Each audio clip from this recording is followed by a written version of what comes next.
का तहरा से? हाँ एक ठे ना तू चार ठे पूछा। सुना ना जान तरू का सबसे पूछ घोलनी कोई जवाब ना दिलो सब। और ऐसा कौन बात है कि केहू जवाब ना देला सर? सब हमके पूछता ही तो सब हमके भगा दे। संतोष बाबू से पूछला है? फेकू को से पूछनी है। संतोष और सुबह बाबू से? उन्हों से पूछले कोई नहीं के जवाब दे। अच्छा अब हमार दिमाग में आइलो कि हमार भौजी हो सकेला तब बता दी है। अच्छा तो तुम मतलब ये सोच गईला कि महेश वो तो के बताई है? हाँ अच्छा ठीक बात पूछा। पूछी पूछा पूछा। कहाँ हो खेला स्त्री को चिकन बतावा भौजी।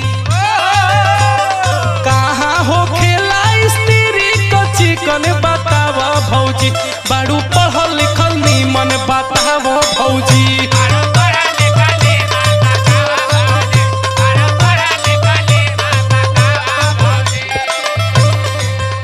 देखा किशन देवर बबुआ बोला भौजी। यही से हमरे गुस्सा भरेला। सगरों से पूछ के अइला आता सोचला कि चला महेश वो भौजी बताई हैं। हमके विश्वास आइए उटपटांग सवाल लोगन से पूछत होबा ओहनी के समझ में ना आवत होई त ना बतावत होई है। मुकेशो वो से पूछलिए तो भगा देली है। अरे तो मुकेश वो बताइए वही काले का काले डोली उतरली आज तो हर सवाल का जवाब दिए। सुना बतावा। एके बदे माहिर लोग चाहिए माहिर लोग। बोलो बोलो बताओ। गाँव भर में हमसे माहिर के हुए ना है तो यही से न तहरा के आईनी है। तो सुना सुनावो। नीचे हो खेला इस तीरी का चीको समझला कि ना?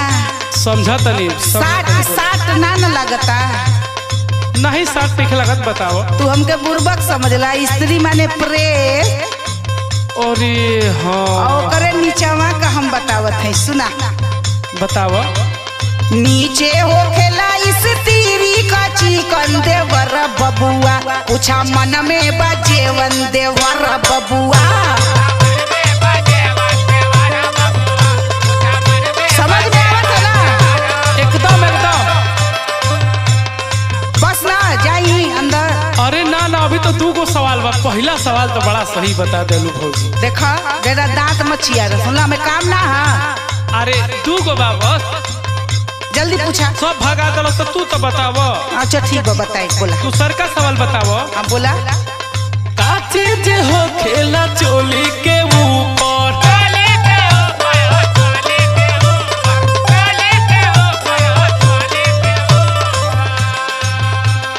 हो खेला का चीज साया के भीतर। बात नहीं कोई को का पूछत रहे हो? तो यही से तो सब पूछत नहीं बतावो। हमें लाज लगता। का चीज हो खेला चोली के ऊपर।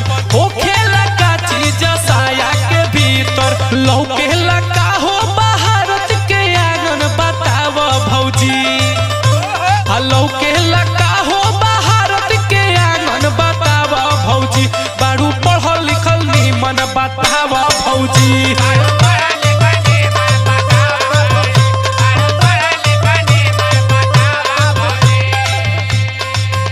किशन बबुआ बोलो भौजी। हमार माई बाबू हई है कुल का सवाल जवाब करे बदे ना पढ़ौले हुआ। सुन ला हमार डिग्री दूसर बा। का डिग्री बता। अब हम तो के का बताई कौन कौन फालतू फालतू बात पूछत बा? के सिखौला सा तो के? अरे कोई सिखैल ही ना बा। बतावा बतावा। लगा तो तोरे संगे बेहया के संगे महा बेहया बने के होई है ना? ठीक बा बतावा। तो सुना बतावा। हो खेला साड़ी चोली के ऊपर। अरे बाप रे यो सही बताइबू का। और डोरी हो खेले हो साया के भीतर।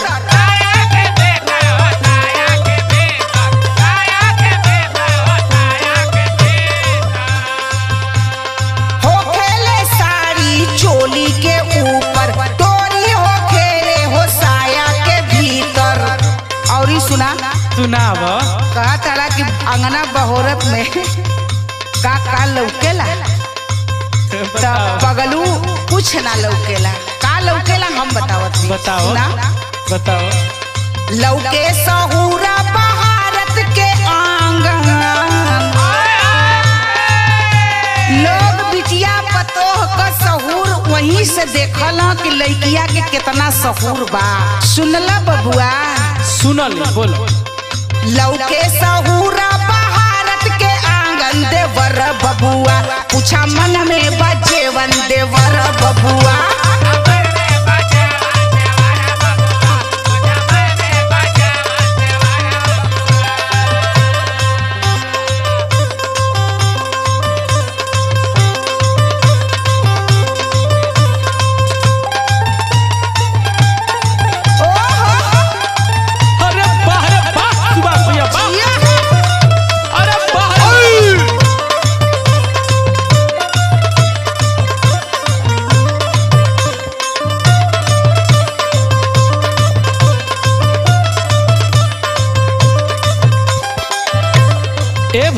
हाँ हाँ जात है देखा। हमके देखा तू गोबर उठावे के है। जइया ना गोबर उठावे। सुन ना, तुम्हारा दिमाग मत खराब कर। अच्छा एगो लास्ट बता दो। एगो लास्ट है ना? एकदम लास्ट है पक्का। पूछा जल्दी पूछा। गुस्सियात ना हो। ना हो। ठीक है। तू हमार दुलरुआ देवर हुआ। तो से हम गुस्सियाई बबुआ। ठीक बात सुनो। हाँ बोला बोला। छेदा के वन जैसे टपकेला पानी।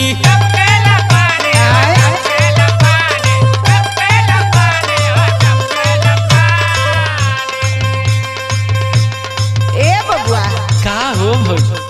तू ही कुल रिसर्च करके तो ना आयल हुआ हमारे ऊपर कुछ आजमाइश ना होता है। नहीं राती को मोबाइल में देख ना ना हमके लगा था अंगुरी पकड़ के और तू पहुंचा पकड़े का कोशिश करत हुआ। अच्छा तो भैया से मत कहिए तू। काहे ना कभी कुलंड पंड पूछबा? अरे ना ना ऐसा कुछ ना। अच्छा लास्ट पूछा। का चीज को नहीं छिपे निशानी।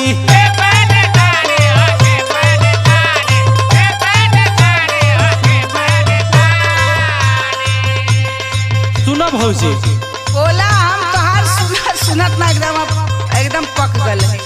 छेदा कौन जैसे टपकेला पानी, का चीज का नहीं छिपे निशानी। छुअते ही का होला बहुचट होइठा। छुअते ही का होला किसन होइठन। बताओ भौजी बड़ू पढ़ल लिखल मन। बताओ भौजी।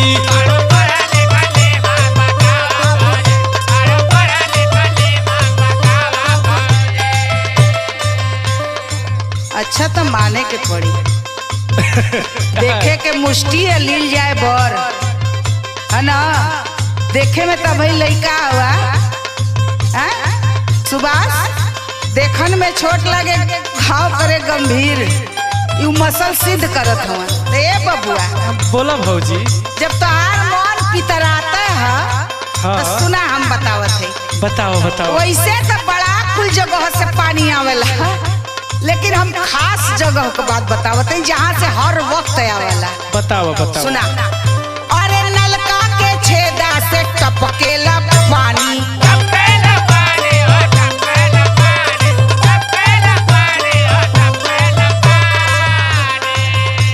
जवानी के छिपेले नाही निशानी। समझा करी। नलका से हाँ हर वक्त टप टप टप टप टप टप टप टप टप टप टप टप गिरेला। अरे बा ठीक है। हाँ जे में मुहवा लगाए के जाए के निपोर के पियला वह नलकवा का बात करत है। सुना। सुनावा। नलका के छेदा से टपकेला पानी। जवानी के छिपेले नाही निशानी। छुअत करंट होला दुनिया में ऐठन।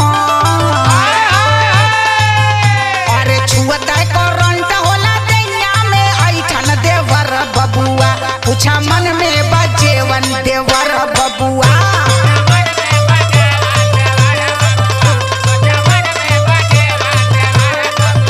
पढ़ू पढ़ल लिखल मन। बताओ भौजी। पूछा मन में बजेवन देवर बबुआ। पढ़ू पढ़ल लिखल मन।